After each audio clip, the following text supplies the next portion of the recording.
നമസ്കാരം. ഞാനിന്ന് നിങ്ങളുടെ മുന്നിലെത്തിയിരിക്കുന്നത് വിനീത് ശ്രീനിവാസൻ രചനയും സംവിധാനവും നിർവഹിച്ച മെർലാൻഡ് സ്റ്റുഡിയോ, മെർലാൻഡ് സിനിമാസ് നിർമ്മിച്ച, വിശാഖ സുബ്രഹ്മണ്യം നിർമ്മിച്ച വർഷങ്ങൾക്ക് ശേഷം എന്ന സിനിമയെക്കുറിച്ച് സംസാരിക്കുവാനാണ്. പതിവ് പോലെ എൻ്റെ ഈ ചാനൽ നിങ്ങൾക്ക് ഇഷ്ടപ്പെട്ടു എങ്കിൽ ദയവായി സബ്സ്ക്രൈബ് ചെയ്യുക. ഞാനിടുന്ന ഓരോ വീഡിയോകളും അപ്പോൾ തന്നെ നിങ്ങൾക്ക് നിങ്ങളുടെ മൊബൈലിൽ നോട്ടിഫിക്കേഷനായി ലഭിക്കുന്നതിനായി ബെൽ ബട്ടൺ അമർത്തി ഓൾ പ്രസ് ചെയ്യുക. വർഷങ്ങൾക്ക് ശേഷം സിനിമയിൽ താല്പര്യമുള്ള, സംഗീതത്തിൽ താല്പര്യമുള്ള രണ്ട് ചെറുപ്പക്കാരുടെ കഥ പറഞ്ഞുകൊണ്ടാണ് ഈ സിനിമ നമ്മെ ആസ്വാദനത്തിനായി ക്ഷണിക്കുന്നത്.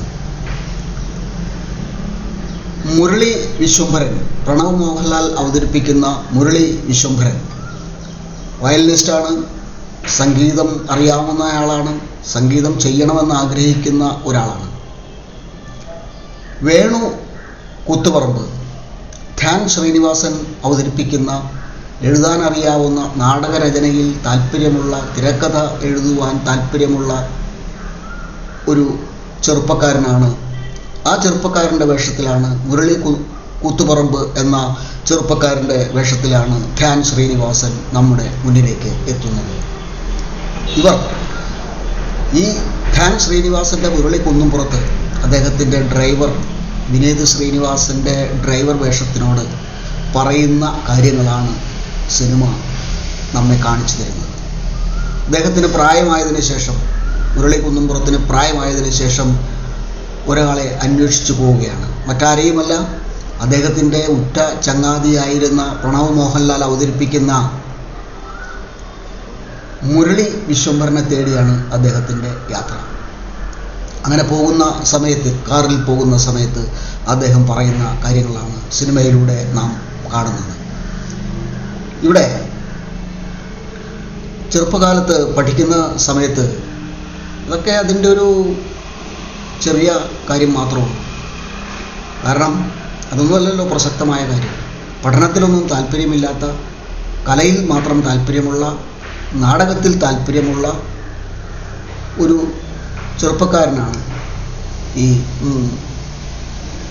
വേണു കൂത്തുപറമ്പ് എന്ന ഈ കഥാപാത്രം. ശേഖരേട്ടൻ എന്ന് വിളിക്കുന്ന ആൾ പറഞ്ഞിട്ട് ആണ് മുരളിയെ കൂട്ടിക്കൊണ്ടുവരുവാനായിട്ട് ഇദ്ദേഹം പോകുന്നത്. അങ്ങനെയാണ് മുരളിയെ ആദ്യമായിട്ട് കാണുകയും ആദ്യമായിട്ട് പരിചയപ്പെടുകയും ചെയ്യുന്നത്. അപ്പോൾ നല്ല മദ്യപിച്ച് നല്ല മതോന്മത്തനായിട്ടിരിക്കുന്ന അവസ്ഥയിലാണ് അദ്ദേഹത്തെ കാണുന്നത്, അദ്ദേഹത്തെ അങ്ങോട്ട് കൂട്ടിക്കൊണ്ടുവരുന്നത്. പക്ഷേ ആ നാടകകൃത്തും സംവിധായകനും ഒക്കെ വിചാരിച്ചതിൽ അപ്പുറത്തുള്ള ഭാവം നൽകുവാനായിട്ട് അദ്ദേഹത്തിൻ്റെ മ്യൂസിക്കിന് സാധിക്കുകയും, അങ്ങനെ ഇവിടെ നിൽക്കേണ്ടവരല്ല തങ്ങളെന്ന് പരസ്പരം മനസ്സിലാക്കുകയും, നാട്ടിൽ നിൽക്കേണ്ടവരല്ല പരസ്പരം മനസ്സിലാക്കുകയും, കോഴിക്കോട് നിന്ന് ബാബുരാജ് മാസ്റ്റർ മദിരാശിക്ക് വണ്ടി കയറിയില്ലായിരുന്നുവെങ്കിൽ ഇത്ര മനോഹരമായ ഗാനങ്ങളൊക്കെ നമുക്ക് കിട്ടുമായിരുന്നോ, മലയാളിക്ക് കിട്ടുമായിരുന്നോ, കേരളത്തിന് കിട്ടുമായിരുന്നോ, ലോകത്തിന് കിട്ടുമായിരുന്നോ എന്ന ചോദ്യം ഇവിടെ ഉയരുന്നുണ്ട്. അങ്ങനെയാണ് അവർ രണ്ടുപേരും മദിരാശിക്ക് പോകുന്നത്. അവിടെ പ്രശസ്തമായ സാമീസ് ലോഡ്ജ്, നമുക്കെല്ലാവർക്കും അറിയാം. പഴയകാല നടീനടന്മാർ നസീർ, പ്രേം നസീർ, സത്യൻ തുടങ്ങിയ MGR, ശിവാജി ഗണേശൻ തുടങ്ങിയ ആളുകളൊക്കെ താമസിച്ച് പൈപ്പിലെ വെള്ളമൊക്കെ കുടിച്ച് അവസരത്തിന് വേണ്ടി കാത്തുനിന്ന് ഒക്കെ ജീവിച്ച ആ ലോഡ്ജിലേക്ക് തന്നെയാണ് ഇവരും ചെന്നെത്തപ്പെടുന്നത്. അവിടെ ഈ സ്വാമി പറയുന്നുണ്ട്, ആ പൈപ്പിലെ വെള്ളം 4 പ്രാവശ്യം കുടിച്ചയാളാണ് പ്രേം നസീർ, ആ പൈപ്പിലെ വെള്ളം 8 പ്രാവശ്യം കുടിച്ചയാളാണ് അടൂർ വാസി എന്നൊക്കെ പറഞ്ഞ് ആ സിനിമയിലേക്കുള്ള ആ ഒരു എൻട്രിക്ക് വേണ്ടി ഇവരിങ്ങനെ അലഞ്ഞു തിരിയുകയാണ് ചെയ്യുന്നത്. അപ്പോൾ പല പണികളും അതിനിടയ്ക്ക് അവർക്ക് ചെയ്യേണ്ടതായിട്ട് വരുന്നു. സിനിമ ലൊക്കേഷനിൽ തന്നെ പല പണികളും, കസേരയ്ക്ക് ആണിയടിക്കുന്ന പണിയൊക്കെ മുരളി കുന്നുംപുറത്ത്, മുരളി കൂത്തുപറമ്പ് ചെയ്യുന്നുണ്ട്.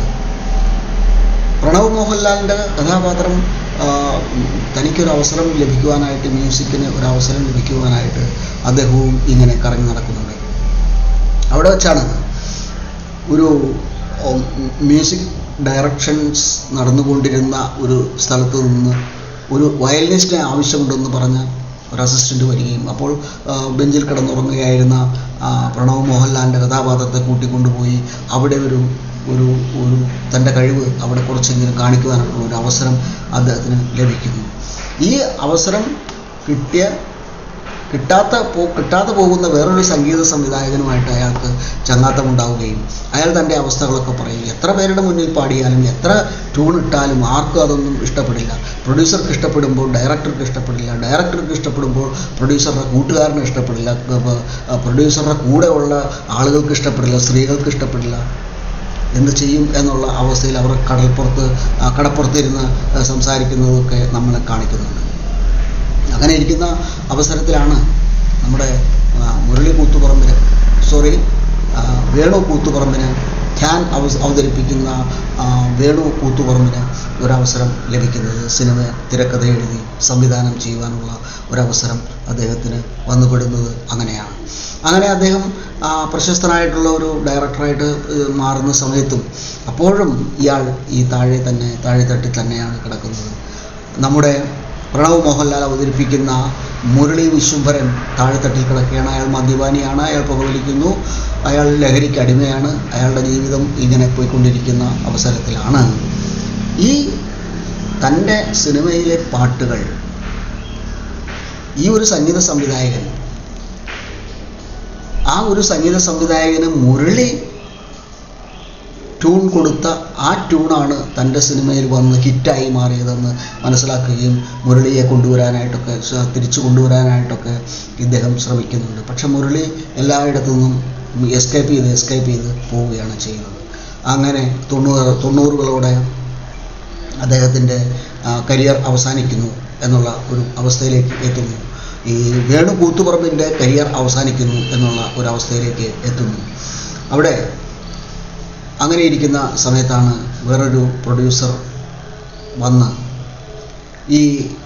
ഇയാളുടെ ഈ സംഗീത സംവിധായകൻ്റെ മരണം ഉണ്ടാകുന്നുണ്ട്. അതിൻ്റെ ഇടയ്ക്ക് തൻ്റെ പാട്ടുകൾ മോഷ്ടിച്ചെടുത്തു എന്നല്ല പറയുന്നത്, അദ്ദേഹം മുരളി കൊടുത്തതാണ് അദ്ദേഹത്തിന് തൻ്റെ പാട്ടുകൾ തൻ്റെ പേരിൽ വരണമെന്നില്ല, പക്ഷെ തൻ്റെ ട്യൂൺ തൻ്റെ കൂട്ടുകാരൻ്റെ സിനിമയിൽ വരണമെന്ന് പറഞ്ഞ് കൊടുത്ത ആ കഴിവുള്ള ആ വ്യക്തി തൻ്റെ കയ്യിൽ നിന്ന് വാങ്ങിച്ച സംഗീത സംവിധായകൻ്റെ മരണം കാണാനായിട്ട് പോവുകയാണ് രണ്ടുപേരും ചേർന്ന്. അവിടെ വെച്ചാണ് ബേസിൽ ജോസഫ് അവതരിപ്പിക്കുന്ന പ്രസാദിനെ കണ്ടുമുട്ടുന്നത്. പ്രസാദിനെ കണ്ടുമുട്ടി തിരക്കഥയുടെ കാര്യം പറഞ്ഞു, പുതിയൊരു പടം ചെയ്യാനായിട്ട് പറ്റുമോ എന്നൊക്കെ ചോദിച്ച് അങ്ങനെ ഇരിക്കുന്ന സമയത്ത് ഫിയർലെസ് അലക്സിനെ നമ്മുടെ നീരജ് മാധവ് അവതരിപ്പിക്കുന്ന ഫിയർലെസ് അലക്സിനെ കണ്ടുമുട്ടുകയും പക്ഷേ അവിടെ പടം നടക്കുന്നില്ല. കാരണം ഇയാൾ ഒരു ക്രിമിനലായിരുന്നു. പണമുണ്ടെങ്കിലും അയാൾ പണം ഉണ്ടാക്കാൻ വേണ്ടി മറ്റുള്ളവരെയൊക്കെ പറ്റിച്ചുകൊണ്ടാണ് നടന്നിരുന്നത്. നമ്മൾ അടുത്ത കാലത്തൊക്കെ ഒരുപാട് കേട്ടിട്ടുള്ള കാര്യം തന്നെയാണ് ഈ പറയുന്നത്. അങ്ങനെ ഇരിക്കുന്ന സമയത്താണ് കേശവദേവ്, അജു വർഗീസ് അവതരിപ്പിക്കുന്ന കേശവദേവിൻ്റെ മകൻ ജയൻ കേശവദേവ്, രണ്ടും അജു വർഗീസ് തന്നെയാണ് അവതരിപ്പിക്കുന്നത്, വരികയും പടം ചെയ്യാമെന്ന് പറയുകയും അങ്ങനെ ഇവർ പടം തുടങ്ങുകയും ചെയ്യുന്നു. പടത്തിൽ അഭിനയിക്കുന്നത് നിതിൻ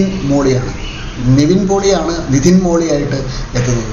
ഇതോടുകൂടി ഇവിടെ ഈ നിതിൻ മോളി വരുന്നതോടുകൂടിയാണ് സിനിമയ്ക്ക് മൊത്തത്തിൽ തന്നെ ഒരു ഊർജം ഉണ്ടാകുന്നത്. ധ്യാൻ ശ്രീനിവാസനും പ്രണവ് മോഹൻലാലും വന്നിട്ടൊന്നും ലഭിക്കാതിരുന്ന ആ ഒരു ഊർജം സിനിമയ്ക്ക് ലഭിക്കുന്നത് ഈ നിവിൻ പോളിയുടെ ഈ കഥാപാത്രം വരുന്നതോടുകൂടി തന്നെയാണ്. അദ്ദേഹത്തിൻ്റെ ഡയലോഗ് ഇപ്പോൾ സോഷ്യൽ മീഡിയയിൽ പാട്ടാണ്.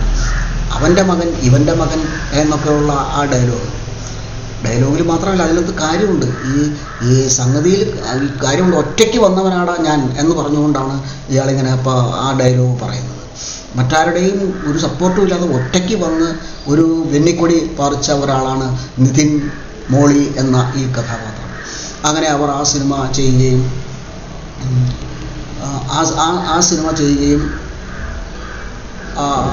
അങ്ങനെ ഇരിക്കുന്ന സമയത്ത് ഇടയ്ക്കൊരു ബ്രേക്ക് ഉണ്ടാവുകയും ഇയാൾക്ക് അറ്റാക്ക് വന്ന് ജയൻ കേശവദേവിന് അറ്റാക്ക് വന്ന് അയാൾ കിടക്കയിലാവുകയും പക്ഷേ ആ പടത്തിന് സാറ്റലൈറ്റ് കിട്ടി, അങ്ങനെയൊക്കെ കിട്ടി കാര്യങ്ങളൊക്കെ വന്ന് വീണ്ടും പടം പൂർത്തിയാവുകയാണ് ചെയ്യുന്നത്. ഈ നമ്മുടെ മുരളി കൂത്തുപറമ്പിൻ്റെ സിനിമ പഴയതായാലും പഴയ മീനിന് വീര്യം കൂടും, അല്ലെങ്കിൽ ഒരു പുലിയാണ് അദ്ദേഹം എന്നൊക്കെ ബേസിൽ ജോസഫിൻ്റെ പ്രസാദ് എന്ന കഥാപാത്രം പറയുന്നുണ്ട്. പറയുന്നുണ്ട്. അങ്ങനെ ആ സിനിമ പൂർത്തിയാക്കുകയും ആ സിനിമ അങ്ങനെ പൂർത്തിയാക്കുകയും അങ്ങനെ ആ സിനിമ ആ കഥ ഇയാളെ കണ്ടുപിടിക്കുകയും ഇയാളെ അന്വേഷിച്ചാണല്ലോ പോയിക്കൊണ്ടിരുന്നത്. ഇയാളെ കണ്ടുപിടിക്കുകയും ഇയാൾ സ്നേഹിച്ചിരുന്ന ആനി, കല്യാണി പ്രിയദർശൻ്റെ ആനി കാരണം കൊണ്ടാണ് ജയൻ കേശവദേവ് വീണ്ടും ഈ രംഗത്തേക്ക് വരുന്നത്. ജയൻ കേശവദേവ് വന്ന് പടം പ്രൊഡ്യൂസ് ചെയ്യുന്നത് അങ്ങനെയാണ്. ഏതായാലും ഈ സിനിമ അങ്ങനെ അവസാനിക്കുന്നു. പക്ഷേ ഈ സിനിമയിൽ ആകെ നമുക്കൊരു എനർജറ്റിക് ആയിട്ടുള്ള ഒരു സംഗതി കിട്ടുന്ന എന്ന് പറയുന്നത് അതായത് നിവിൻ പോളി അവതരിപ്പിക്കുന്ന ഈ കഥാപാത്രം വരുന്ന സമയത്ത് മാത്രമാണ് നമുക്ക് ഈ സിനിമയിൽ നിന്ന് ഒരു എനർജറ്റിക് ആയിട്ടുള്ള ഒരു കാര്യം വരുന്നത്. വൃദ്ധന്മാരായിട്ടുള്ള ഈ രണ്ടുപേരും, ഈ മുരളി വിശ്വംഭരനും വേണു കൂത്തുപറമ്പും ഒക്കെ തങ്ങളുടെ സിനിമ കാണാൻ വേണ്ടി കോയമ്പത്തൂരുള്ള തിയേറ്ററിലേക്ക് കയറിപ്പോയിട്ട് അവിടെ നിന്ന് തിരിച്ചിറങ്ങി വരുമ്പോൾ ചെറുപ്പക്കാരായിട്ട് വരുന്നു. വിഷ്വലി ഇതൊക്കെ കൊള്ളാം. പക്ഷേ ഇതിനകത്ത് ഈ സിനിമയിൽ തിരക്കഥയിൽ ഒരുപാട് ലാഗിങ് ഉണ്ട്. ബോറടിക്കുന്നുണ്ട് ഇടയ്ക്കിടയ്ക്ക്.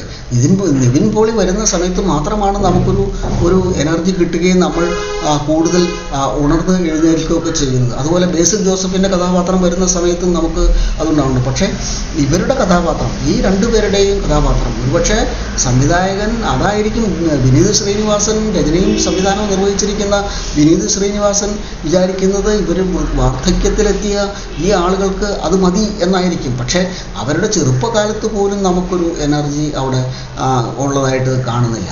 എനർജി അവർക്ക് തരാൻ കഴിയുന്ന രീതിയിൽ ആ കഥാപാത്രത്തെ മോൾഡ് ചെയ്ത് കൊണ്ടുവരാനായിട്ട് വിനീത് ശ്രീനിവാസന് കഴിഞ്ഞില്ല. പക്ഷേ നിവിൻ പോളിയുടെ കാര്യം വരുമ്പോൾ അത് വ്യത്യസ്തമായിട്ടുള്ള ഒരു അനുഭവ മേഖലയിലേക്കാണ് നമ്മളെ കൂട്ടിക്കൊണ്ടു പോകുന്നത്.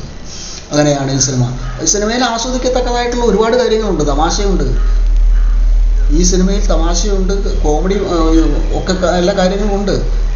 പക്ഷേ ഈ സിനിമയുടെ ഏറ്റവും വലിയൊരു പോരായ്മ എന്ന് പറയുന്നത് അതിൻ്റെ ഛായാഗ്രഹണം തന്നെയാണ്. പല സിനിമകളെപ്പറ്റിയും പറഞ്ഞ സമയത്ത് ഒക്കെ നമ്മളിതിങ്ങനെ പറഞ്ഞുകൊണ്ടിരുന്നതാണ്.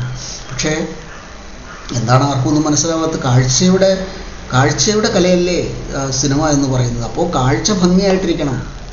ഇരുട്ട് വേണ്ടടുത്ത് ഇരുട്ടായിക്കോ, പക്ഷെ വെളിച്ചം കൂടെ ഉണ്ടെങ്കിലാണ് ആ ഇരുട്ടിന് പോലും പ്രസക്തിയുള്ളൂ എന്നുള്ള കാര്യം ചലച്ചിത്ര ഛായാഗ്രഹന്മാർ മനസ്സിലാക്കാൻ എന്താണ് വൈകുന്നത് എന്നാണ് മനസ്സിലാവുന്നത്. അത് ഡയറക്ടറുടെ നിർദ്ദേശാനുസരണമായിരിക്കുമോ ഇങ്ങനെയൊക്കെ ചെയ്യുന്നത്? എല്ലാം ഇരുട്ടിൽ കാണിക്കുക, ആരുടെയും മുഖം വ്യക്തമല്ല.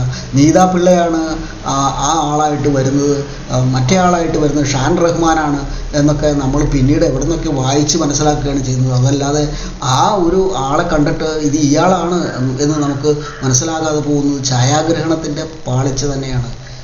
സിനിമ എന്ന് പറയുന്നത് കാഴ്ചയുടെ കലയാണ്, അത് മനസ്സിലാക്കുക. മനുഷ്യൻ്റെ കാഴ്ചയ്ക്ക് സുഖം നൽകുന്ന രീതിയിൽ വേണം ചലച്ചിത്ര ഛായാഗ്രഹന്മാർ തങ്ങളുടെ കടമ നിർവഹിക്കാനായിട്ട്. സംവിധായകൻ്റെ കണ്ണാണ് ഛായാഗ്രാഹകൻ എന്നുള്ള കാര്യം മറക്കാതിരിക്കുക. ഏതായാലും പോരായ്മകളൊക്കെ ഉണ്ടെങ്കിലും നമുക്ക് തമാശ എൻ്റർടൈൻമെൻറ്റ് എന്നുള്ള നിലയിൽ ഈ സിനിമ നമുക്ക് കണ്ടിരിക്കാം. അല്ലാതെ ഇതിനെപ്പറ്റി മറ്റൊരു കാര്യം പറയുവാനായിട്ട് ഇല്ല.